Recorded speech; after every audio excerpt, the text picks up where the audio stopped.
Hello, everyone on Facebook, on YouTube.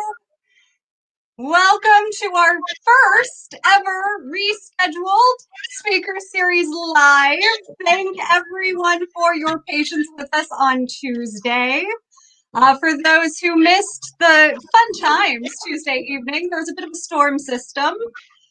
Gave us some technical difficulties, but Steven graciously stuck it out with us, understood when I called at 6:15 that there was no power at the museum or my house to make the program happen. So here we are, Thursday. Here we are.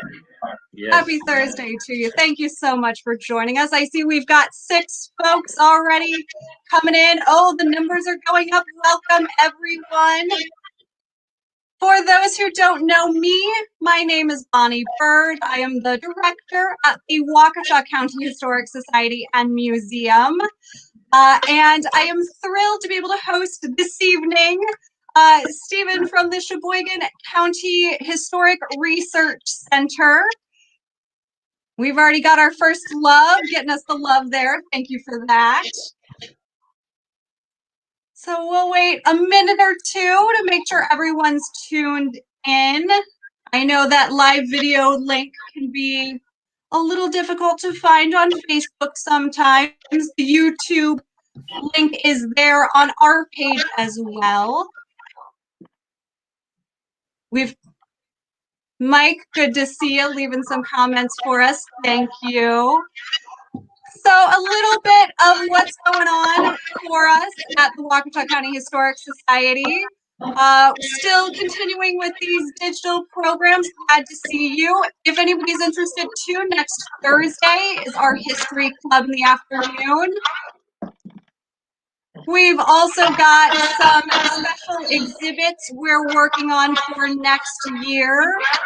So do visit us at our website to see what's going on. And we're also really pleased to be able to host some friends. So again, tonight we've got Steven from the Sheboygan County Historic Research Center talking about his latest book, Lincoln Among the Badgers. So at this point, I will turn over to you to give a little introduction and take it away. Well, thank you, Bonnie, and thank you to you, and thank you to the Waukesha County Historical Society Museum for asking me to come and talk about the book. It's a great thrill, and it's the first of a series of programs that I'm giving. So you get the inaugural program tonight. Awesome. So Awesome.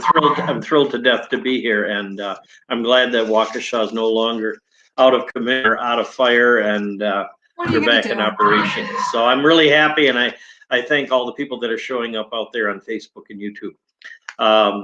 Yeah, I'm here to talk about a book that I'm really excited about. It came out just within the last week and a half, and it's really an interesting book because it's the first of its kind, not because necessarily I wrote it, but having been in the Lincoln field for over 50 years, you would think that with Abraham Lincoln being the most written about human being next to Jesus Christ, that there would be probably nothing left to write about.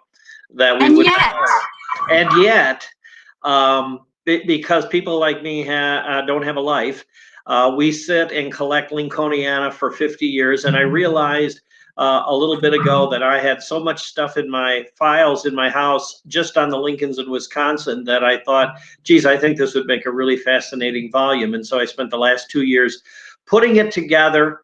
And I thought, I think it will be well received. It's kind of a combination of a history book, which I hope is a fun history book, and a travel book, and a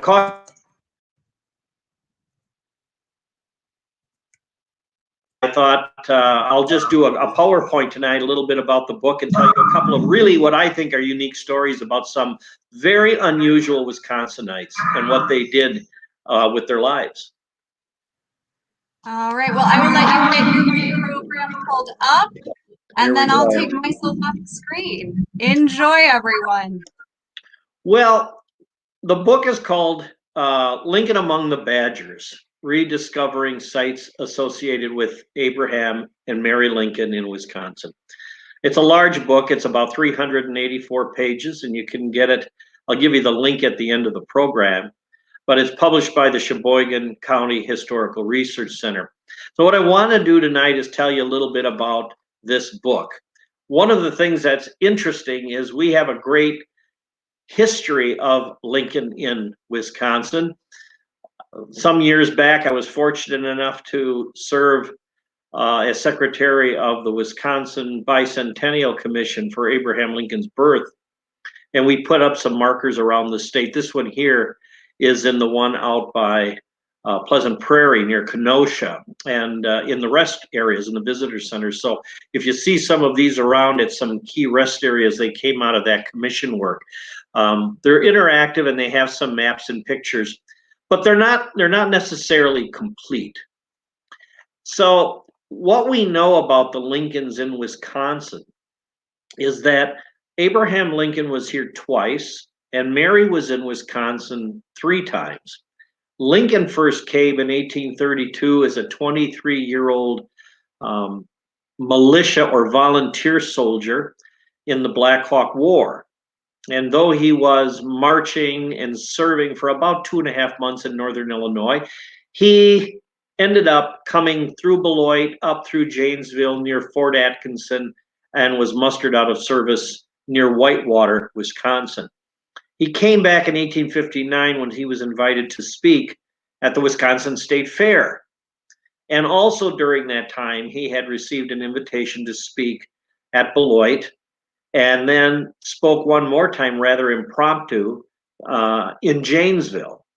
So if you've been over to Janesville and you've maybe seen the William Tallman House, Lincoln spent the night in that home. Those are the only 2 times Abraham Lincoln was here.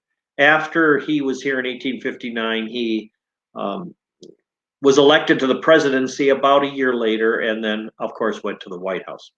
Mary came. All of her trips were made after the president was dead.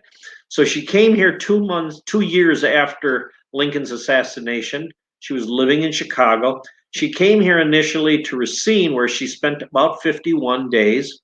And literally days, if not the day after she arrived back in Chicago from Racine, she embarked on a 2-week river excursion, which took her along Lake Michigan, up through Sault Ste. Marie, onto Lake Superior, and over to the Apostle Islands. That was a kind of what we would call today a cruise vacation.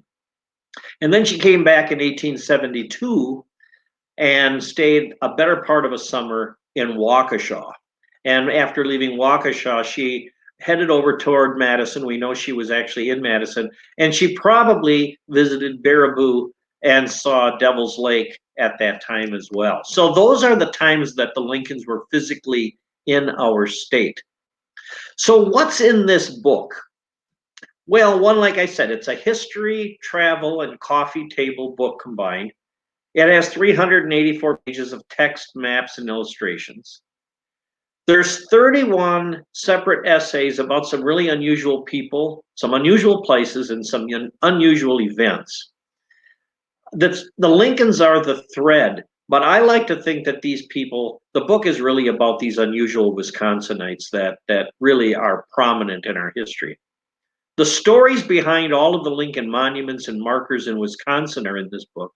And then I threw in the profiles of 5 people who either knew the Lincolns or were connected with President Lincoln's assassination and or his funeral. He had 12 public funerals.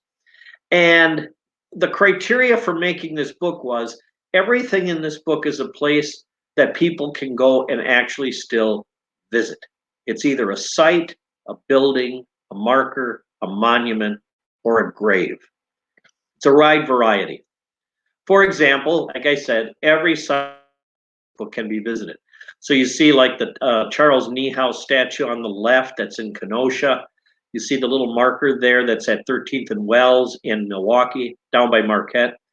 Hanchett Hall is in Beloit, where Lincoln spoke, still standing. And then, for example, Cordelia Harvey, the wife of Governor Harvey during the Civil War, her grave is in Madison, but she met with Lincoln in the White House and was responsible for putting up a hospital in Madison named after her husband, which was a result of meeting with Lincoln. There's also all of the 9 heroic size monuments that we have. So if we go from left to right along the top, we have Kenosha, Madison, Racine, and another one in Kenosha by Carthage College. And then left to right on the bottom, we have Ripon and Burlington, and another one in Racine and Manitowoc and in Milwaukee. There's some unusual art in this book. The cover, I think, is phenomenal. And I'll tell you, because it's an unusual story, my wife and I were at Cherry Fest that we stumbled upon up in Door County a couple of summers ago. And I saw the Cheesehead Lincoln over at a display for a local artist out of Oconto, Wisconsin. And he was selling these 2 prints. And I just love them. So this gentleman's art is now gracing the cover of my book, and the other one on the right is on the inside of the book. So those are original acrylic paintings, just by chance running into him at Cherry Fest. There's 2 other paintings in the book. The one on the left was done around 1960 here in Racine, and it was in a building of a nursing home, and it's undated and unsigned. The one on the right was done in the 1930s. It's a very large painting on display at the Civil War Museum in Kenosha, also done by a Wisconsin artist. And it was in an attic for almost 60 years before heirs donated it to the Civil War Museum. So you can see the photographs of Lincoln that they're based on. So we do have everything in the book is Wisconsin. Of course, I can't really talk to people in Waukesha without talking about Mary Lincoln in Waukesha. That's your claim to fame, among other things, with Les Paul. But I think of Mary Lincoln more than I think of Les Paul, but I'm partial. And to put that in a little kind of context of her life, you see the painting there of the Lincoln family. You have Mary on the left, and then William, and then Robert standing, and Tad or Thomas, and then Abraham Lincoln. The Lincolns had a rather tragic family. They had another son named Edward who died just shy of 4 years of age in Springfield, who's not seen here. This is a White House scene. Willie died in 1862 in the White House, and Tad died in 1871, a year before Mary came to Waukesha. And so and Lincoln was dead by this time. And so when she comes to Waukesha, she has lost her husband, she has lost 3 of her children, and the only one that is living is Robert, the one they're standing. When we see the photograph of Mary on the right, this was really taken after the death of Willie in the White House in 1862, 10 years before she comes to Waukesha. But we only have one photograph of Mary Lincoln in her widowhood. And the last 3 photographs of her were taken in her black garb. She came in 1872 principally because she wanted to investigate the wonderful properties that were being heralded around the United States for the Waukesha mineral waters. And so she came to Waukesha and spent, like I said, the better part of a summer at the home of the Hubbards. And the chapter, I'm not going to give all the good juicy stuff away because I want you to buy the book. And I'm proud of the book. I mean, if you haven't seen the book, I can tell you it's ISBN number 978-0-988-3759-8-7. So in case you're looking for it. And I don't want to give the secrets away, but she had a rather fascinating time in Waukesha because she had her own, what we would call today, a Mary Lincoln paparazzi. And they were following her around from one of the Waukesha newspapers and reporting on what she was doing and where she was going. And when she went to see spiritualistic mediums in Milwaukee, there was another Waukesha newspaper who thought this was very inappropriate and publicly said so. And during the time that she was in Waukesha, these 2 newspapers would kind of snarl and grasp at each other over who was getting the juicier bits of tidbit news of Mary Lincoln's activities. The image you see on the right was taken just a few months before she came to Waukesha. And it shows her in her widow garb visiting what was known as a spirit photographer in Boston. And William Mumler, the spirit photographer, was very, very renowned for taking pictures of people and having dead spirits, the spirits of dead people, show up in rather ghostly apparitions behind the people in these photographs. She went and saw William Mumler and had a series of photographs taken, this one being the most survivable one, which was Lincoln kind of hovering over her in the back. She talked about that photograph here in Waukesha, and she had a good time visiting the springs. She gave a hairbrush to a young girl that was her errand girl. And one of the things that comes out of these wonderful stories of Mary Lincoln in Waukesha is that the girls that saw her loved her. And the little girls that encountered her along her Apostle Island trip just loved her. And the people that saw her in Racine just loved her. They thought she was just a doll. And so the image of Mary Lincoln in Wisconsin is very different than probably a national conception that we have of her. So tonight what I want to do is I want to give you a couple of stories out of the book. The first one is William Cockshaw. This is a young man who has come down to us only because he had a very important and rather nauseating job to perform. To put his little story in context, we'll talk a little bit here about John Wilkes Booth, the assassin of President Lincoln, who shot Lincoln on April 14th, 1865. During the year previous, he had planned to kidnap Lincoln, and that plan turned to assassination ultimately. And so there were roughly 8 people that ended up being caught and tried for complicity in the Lincoln assassination. Samuel Arnold, Michael O'Laughlin, Edmund Spangler, and of course the notorious Dr. Samuel Mudd that you may have heard of that treated Booth's leg is on the far right.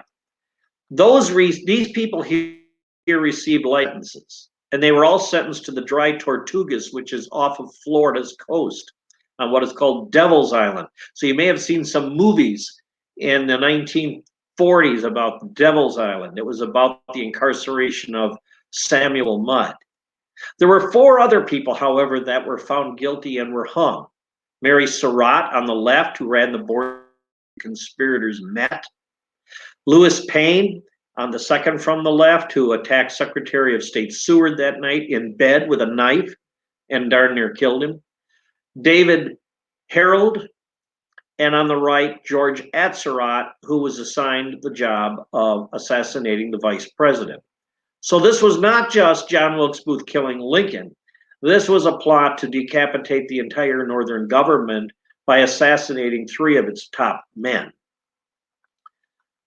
When they decided to hang these 4, many people thought that Mary Surratt would not be hung, that she would probably get life. And they were all in their cells at Fort Leslie McNair, as they call it today. And you can see these contemporary sketches on the top. And then you can see on the right, there's how the trial room looks today. It's a museum. And there on the large one in the middle, you'll see where the scaffold has been prepared for these 4 people to hang. And if you go to that site today, it's tennis courts. So if you want to play a game of tennis on the spot where Mary Surratt hung, you have the opportunity to do that. The trial went on for several weeks. And finally, on July 6th, the conspirators were found guilty. They were all sentenced to hang. There was a belief they would not hang Mary Surratt. In fact, the gentleman that was responsible for making the nooses, rather than putting 7 turns of the rope in, I think that they would use one on Mary Surratt, and his noose, her noose only had 5 turns of the knot. They were out trying to find people that were going to serve in this duty, and so they went into the barracks there at Fort Leslie McNair, and they asked some people who had been sitting around. You know, the war has been over for a series of months. People are still enlisted, but they're not doing anything. I guess you could call that today light duty. They're bored. It's hot. It's July. It's about 100 degrees. They're wearing these gray and blue woolen uniforms. And they went in one day and they said, does anybody here want a job? Does anybody here want to have an assignment? And William Coxshall raises his hand and he says, yes, absolutely. I mean, anything's better than just sitting around all day doing nothing. And so they said, okay. And then 3 other men had also volunteered. There were other men who had volunteered for other duties. Nobody knew what they were volunteering for until William Coxshall and these 3 other gentlemen come out. And you see William Coxshall down here at the bottom of your screen hanging on to his post. What he had volunteered for and didn't know it is he is going to hang Mary Surratt. And this board up here where the 4 are on, these 2 gentlemen are going to be the prop knockers that are going to stand back here and knock these posts out from beneath this platform, and it's going to swing down with these people standing on it, and they're going to be hung. So Coxshall and his partner are going to end up back here, and he is standing there. And for 2 days, he has been in this yard with artillery shells loaded in bags, practicing hanging Mary Surratt. 10 hours a day. Drop the platform, put it back up, reset the fake nooses, hit them again, watch them drop. Man, imagine doing this for like 8 hours in 100-degree heat. Finally, on the day of the execution, he's been already out there for 2 hours practicing again. He's hanging on to his post. And unfortunately for William Coxshall, he is now hearing what's going up on the scaffold. He hears Mary Surratt being bound. And she's saying, when they pulled her hands behind her back, she said, oh, it's too tight. It's too tight. And the person on the platform said, well, don't worry, it won't hurt for long. And Coxshall is hearing Mary Surratt up there pleading for her life. He's getting very nauseous in this heat. And he bends over eventually. We have him in about 7 photographs that day. Here he has bent over, and in the 2 accounts that he left for us, he says, I simply bent over and threw up. It was just absolutely too much for me to handle, knowing he was going to hang this woman. And so they went back behind the platform and with their props at the signal, hung Mary Surratt.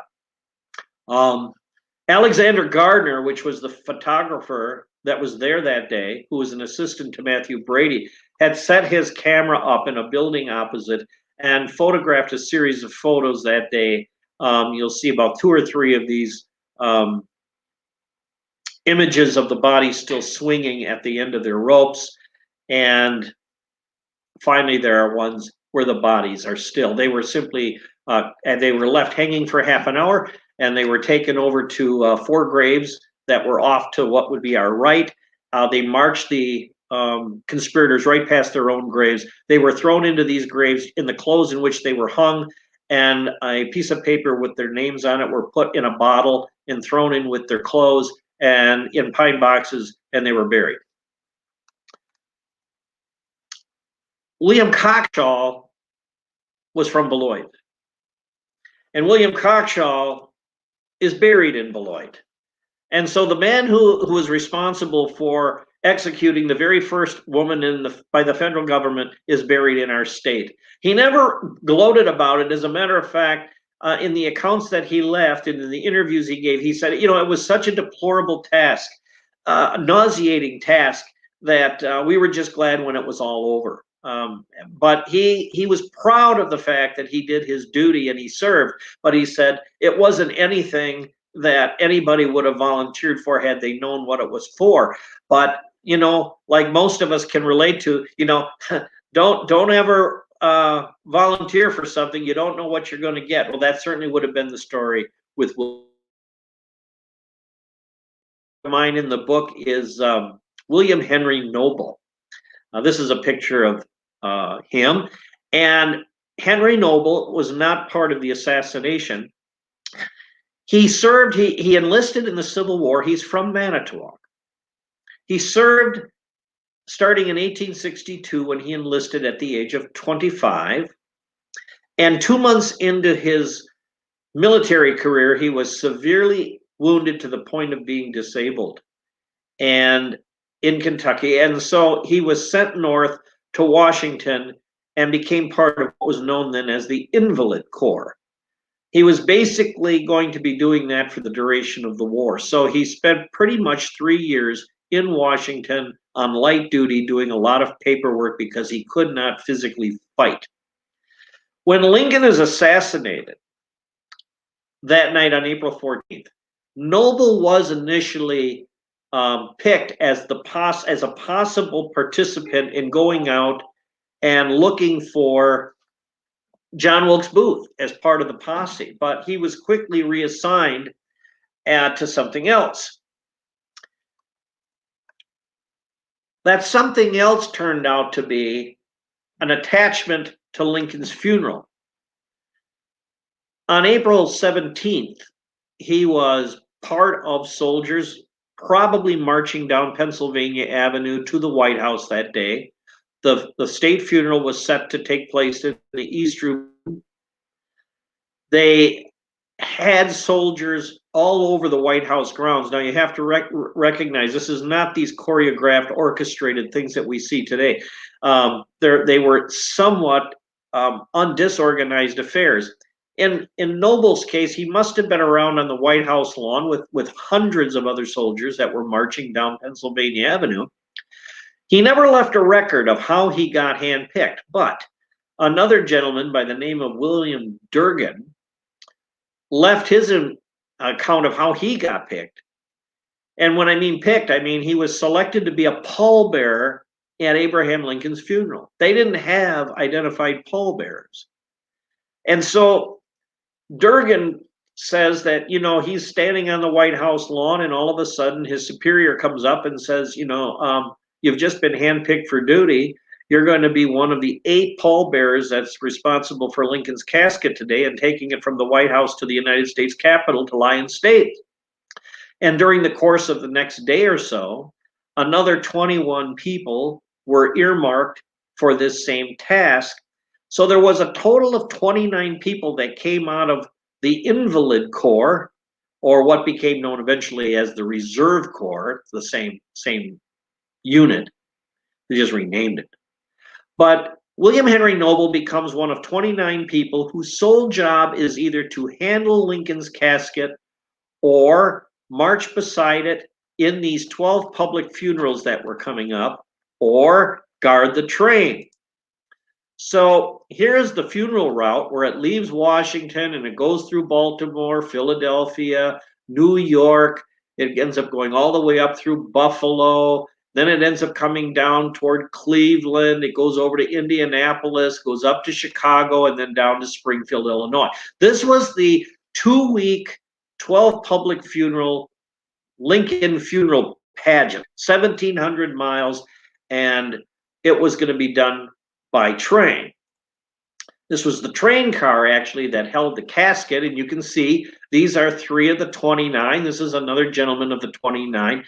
None of these people are identified in these photographs. Any one of these theoretically could be William Henry Noble. Another photograph, and I called this funerals, funerals, and more funerals.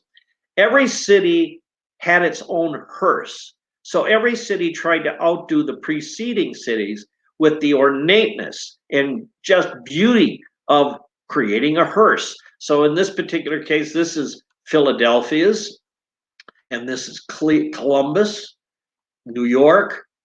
You can see all these variety of hearses. When the casket is coming down the street, here's a corner in New York, and if we go to the next slide, you can see because of the blurriness, because the images are moving, here comes Lincoln's hearse down the street, and you can see these people again, 6 to a side. Again, any one of these people could be William Henry Noble. They marched along for hours with this casket, and then they had to go to the place where the viewing would be. In this particular case in New York, it was at New York City Hall, and they have a big banner over the entrance that said "The Nation Mourns," and you can see Philadelphia had about 125,000 people. New York had more than that. In this window here, there's 2 little kids up here looking, and one of those kids is Theodore Roosevelt, who happens to get caught in this picture and saw Lincoln's hearse coming down the street. In this particular case with the Nation Mourns, you know, people are there for hours, hours. I mean, you can't imagine today the Lincoln funeral, and reading it really doesn't do it justice. That train would come into, let's say, Philadelphia, and let's say it was going to arrive at 8 in the morning. Well, there were people that had been standing in line from the viewing site out to the railroad tracks out of town. So these lines are 5, 6 miles long, 4 rows deep, and they have been in line for maybe 3 days. And they are going to get 1 second to see Abraham Lincoln's face, and they have been in line for 3 days, and it may take another 10 hours by the time the line moves before they're going to get their 1 second. This is the kind of experience that went on in 12 major urban centers of America for 1 second to see Abraham Lincoln's face. In the case of City Hall, New York, the people were funneled through the basement like in a rat in a maze. They came out into this rotunda. They climbed 22 stairs on the right to stand to see Abraham Lincoln's face for 1 second, and then go back down 22 steps. And the people that were coming up in New York, you had women who were trying to hug him, kiss him, put things in his casket. They had a terrible time throughout the funerals, keeping people from wanting to have him buried with trinkets. They had to bring a wardrobe along for Lincoln to wear because they had to change shirts because he'd get dirty. And then people would miss the first step going down, and now you had an avalanche on these stairs. This was just in New York. Pierre Morin, a French artist, was allowed just a few moments to sketch Lincoln in his casket there in New York. This is the only known photograph of Lincoln in his casket. His face is blurry. So if you ever see that photograph and it looks like it's in perfect focus, that means it's been retouched in Photoshop. There are those online. The original photograph shows it somewhat blurry. But Pierre Morin made these 3 sketches of Lincoln in his casket in New York. Here's another crowd in Buffalo. You can imagine being William Henry Noble and marching somewhere in here to keep the people from touching the hearse, climbing on the hearse. When they finally get back to Springfield, Springfield had no hearse. They had to borrow their hearse from St. Louis, you can imagine. In 2015, they replicated the Lincoln funeral in Springfield. And I was there for that, and I'll tell any men that are watching this program, you might want to reconsider some of the decisions that Steve Rogstad has made. In that case, it was a choice between being in town for my wife's birthday or going to Springfield to see a fake funeral with an empty replicated casket. I went to Springfield for a fake funeral and missed my wife's birthday, which means I had to really give her a great acknowledgement in this book. I'm not saying you should do things like that, but I will tell you that this is a reproduced hearse to look just like the one that carried him to Oak Ridge Cemetery in Springfield. And out at Springfield again, you can see the pallbearers carrying the casket. They've either guarded the train, marched in those cities, or carried the casket. He was placed in this receiving vault, and you can see various images here of the receiving vault. After the funeral, there were 600 choir members on this side of the hill and another 300 to 600 people on this side of the hill that day. You can see how it looks today with the Lincoln tomb here in the background, but it's gone through several renovations. But that was William Henry Noble's job. And when he came back that service, he went back to Manitowoc, ended up going over into Reedsburg for a little bit, and dying, and he's buried in Manitowoc, and was very, very proud of his service in the Lincoln funeral. Never bragged about it. He was actually awarded what they call the Medal of Honor. We know it today as the Congressional Medal of Honor. Initially, it was just called the Medal of Honor. And William Henry Noble and his 28 comrades received the Medal of Honor for the work they did in the Lincoln funeral. In 1917, 23 years after Henry Noble received his medal, the government decided and stripped 911 people of their medals of honor because initially those medals were given for valor, military bravery and valor on the field. It was not supposed to be an award for merit. And so the government, and actually, if you want to know, Abraham Lincoln started the Medal of Honor. He gave the first 6 out to Army men on March 25th, 1863. William Henry Noble and his other 28 were stripped of their medals. They were not physically confiscated, but their names were stricken from the record. But I think William Henry Noble was very proud of what he did, and he did it very, very well. The car itself, the railroad car itself, if any of you watching are from Minnesota, Minnesota had the railroad car, and it burned up in a fire, and just became a pile of ash. A couple of other stories, real quick, that I'll tell you about is Alexander Gardner. That may not be a name very familiar to you. He was a very famous daguerreotypist out of Chicago. Daguerreotyping was the very earliest form of photography. So if you ever go to antique shows and you see those little square photographs, they're usually in a little gold-rimmed velvet pouch type of about maybe 2 inches, 3 inches wide. Those are daguerreotypes. Alexander Gardner lived in Racine and married in Racine and had a little daughter named Ida Louise.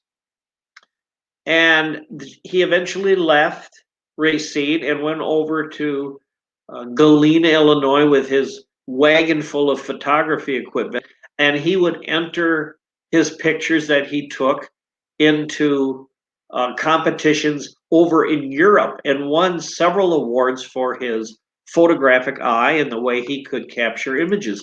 One of his famous images was the Falls of Minnehaha, and inspired the poem Hiawatha.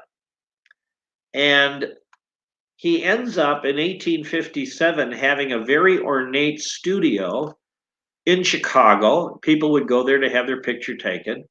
And in 1857, a young Abraham Lincoln did just that as the result of being encouraged by his friends. So Hessler, seen on the left, was the first time he met Abraham Lincoln.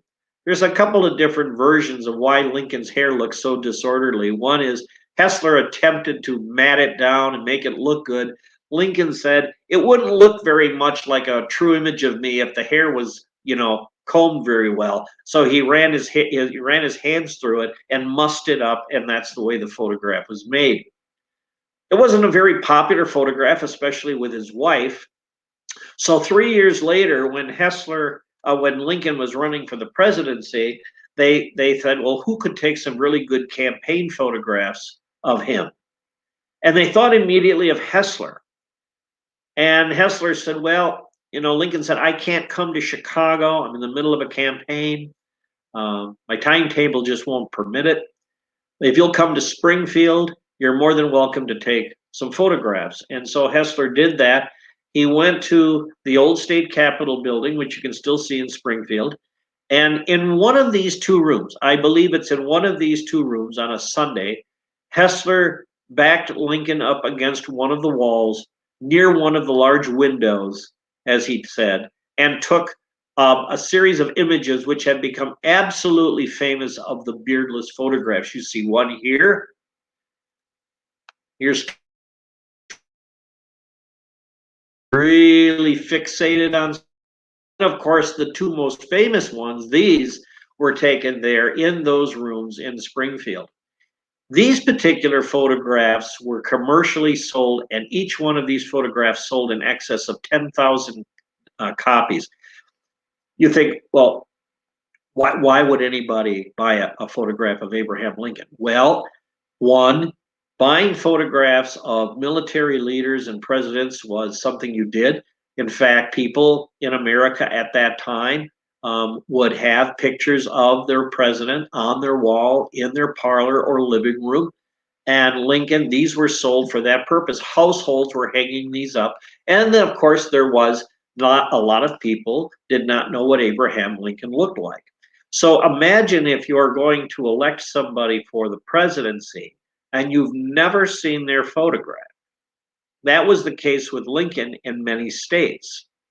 And so he becomes really the first presidential candidate that really understood the idea of marketing and promoting oneself. He has a lot of photographs taken of himself. Lincoln certainly was not a very vain man. He didn't think he was very handsome, but he certainly knew the power of photography. And during the course of his life, we believe we have just nearly 130 photographs of Lincoln, which make him the most photographed of presidents prior to modern photography. I love these photographs of Lincoln. I love the nose. I love those eyes, those gray eyes. He had gray eyes. You almost see the pores of his skin. The people that saw these photographs that Hessler took said he looked more alive in them than any of the other beardless photographs that were taken. Hessler would never photograph Lincoln again after these were taken, but they are by far the most popular. And Alexander Hessler is buried in Racine in Mound Cemetery. And this little flat grave is Ida, his little daughter who died here in Racine while he was visiting. All of the Hessler children, Hessler's buried here, his wife's buried here, all of his children are also buried here. He lived until a very old age. He actually fell dead in Evanston on a front lawn of a friend while he was taking photographs of a reunion. Another image or another monument that we have of Lincoln is another one in Racine. I'm very fond of this one. It was done by Albert Louis Vandenbergen, who was out of Chicago. This has a very unusual history because we don't know a lot about how it ended up here. Vandenbergen was dead a couple of years before this statue was put up. I won't go into the whole history about the monument. It's in the book. But I will tell you what I love about this particular monument is on the side of it, it doesn't say that it was done by Albert Louis Vandenbergen. It says that it was done by Leonard Volk, another prominent sculptor out of Chicago. So if you want to know how Leonard Volk's name ends up on a statue that was made by Albert Louis Vandenbergen, that's an interesting story that's in the book. Another monument we have in the state is the one in Racine, and that's because it's the very first monument ever erected to Abraham Lincoln and his wife. It's the first monument ever put up to a president and his wife in America, and it was also the very first one to ever be put up to Mary Todd Lincoln. I find it unusual as well because it is made out of granite. It's not a bronze like the other monuments are. And you see this wonderful detail of the jewelry, the roses in her hair, and it's made to look like how the Lincolns would look in a Victorian photograph with the man sitting and the woman standing in the first year of the Lincoln presidency. It's a wonderful photograph, image of the Lincolns. It's a wonderful monument, and if you have an opportunity to go down near downtown Racine in what is called now East Park at the front of the Gateway Technical College campus, it is a marvelous setting because Mary Lincoln, when she visited Racine, would rest in East Park at the site where this monument today stands. It was put up in 1943. You know, one of the questions we have going around the nation right now is, what do we do with our monuments? 6 months to a year, we know that, there's many Confederate monuments in the southern part of the United States that have been removed. We have a shifting of how we look at our monuments. Should we keep them up? This is the Madison statue that has its own wonderful, unique history, and there has been some speculation and discussion about whether it should remain at the top of Bascom Hill. I think that those are worthy discussions. I hope that you will read this book, because if for no other reason, whether or not Steve Rogstad loves Abraham Lincoln and really loves the monuments is really somewhat of a moot point. I really would like people to read the book and see what were the histories behind these monuments and why did the people put them up? What was the motivation to put up a monument to Abraham Lincoln? Every monument that we have in this state was put up courtesy of an individual who fronted the money for the most part. It's always an individual who fronts the money and puts it up. It's not an institution. It's not an organization for the most part. They are public subscription drives, but somebody said, I want my community to have a Lincoln monument. And these are the stories of who those people are and why those monuments were put up. So if you're interested in these kind of stories, and I hope you are, the book is, again, Lincoln Among the Badgers, Rediscovering Sites Associated with Abraham and Mary Lincoln in Wisconsin. And you can order the book by going to this website, www.schrc.org. And if you don't know what that is, that's the Sheboygan County Historical Research Center, which is the publisher of this fine volume. I'm happy to say, one, that the book had received a really great review in the Milwaukee Journal Sentinel 2 days ago. I saw it online. I was thrilled to death that they really, really enjoyed the book.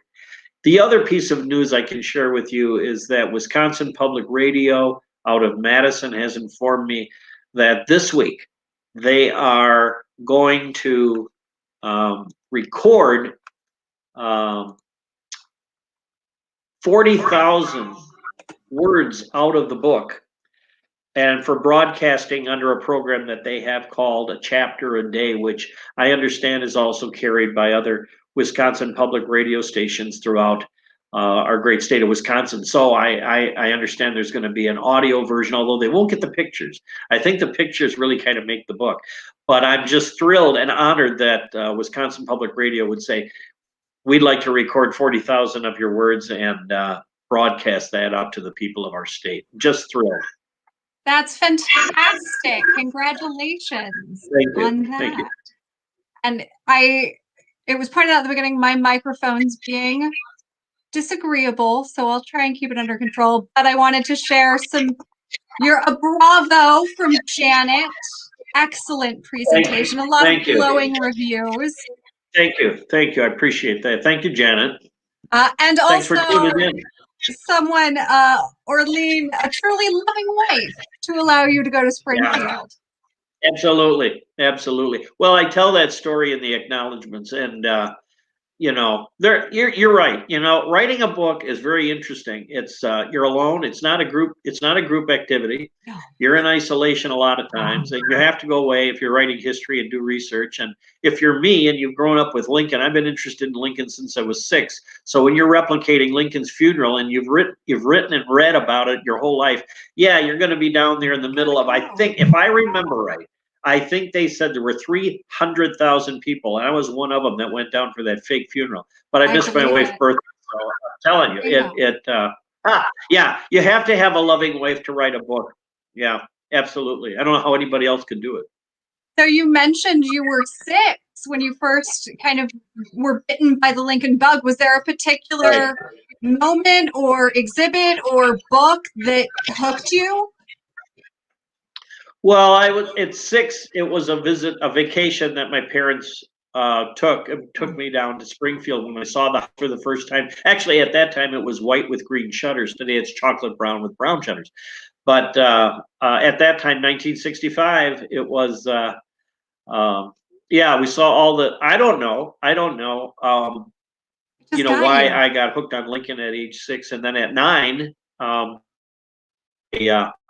didn't know what to do with us. We had a substitute teacher when I was 9 years old on Lincoln's birthday, and she didn't know what to do with the class, and so she pulled out the Encyclopedia Britannica, if you can imagine, and sat there and decided to read the life of Lincoln to us And I remember that day because, you know, you never wanted to touch an Encyclopedia Britannica. That was the thick one. That was the monster. You never wanted to touch a Britannica. We had a set of 1941 World Books in my house when I was a kid. I remember that, and I used to look at those. But not the Britannica. No way. She pulls out the Britannica, and now all of us in class. I mean, I think there was kids snoring, and I wasn't. I thought this is great stuff. But you know, I've always kind of marched to my own drummer when it comes to that sort of thing. So, but no, you know, it's like asking the Incredible Hulk. You know, why all the hostility, pal? Or the Lone Ranger, why the mask? Or why do you ask Johnny Cash, why do you wear black? Why do I study Abraham Lincoln? Because I'm Steve Rogstad. That's the best idea I can get. I like it. I like it. Well, I think you have absolutely thrilled people with intrigue. A couple of folks looking forward to reading the book it looks like in the chat. Again, visit the Sheboygan County Historical Research Center website. The link I dropped in the chat a bit ago, or it's up on the screen again here. So schrc.org.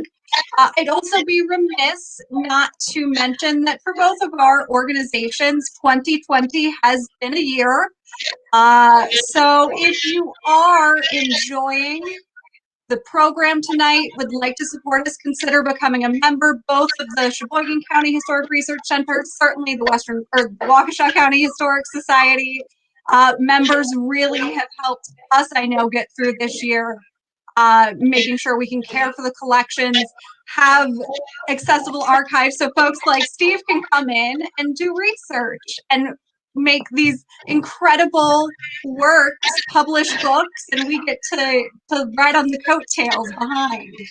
Well, I really appreciate it. And, you know, you're right. You know, it's wonderful. I think what's really great about tonight's program, it's a collaboration between the Waukesha County Historical Museum Society and the Sheboygan Research Center. And, you know, this is the kind of stuff that has to be done for, especially for nonprofits, to collaborate and find ways to get through this unfortunate time where, you know, programming is at a minimum, and yet the costs and the of operating organizations are still there. So I think that the collaboration is just phenomenal, and I really do appreciate, Bonnie, you doing this and having me here today.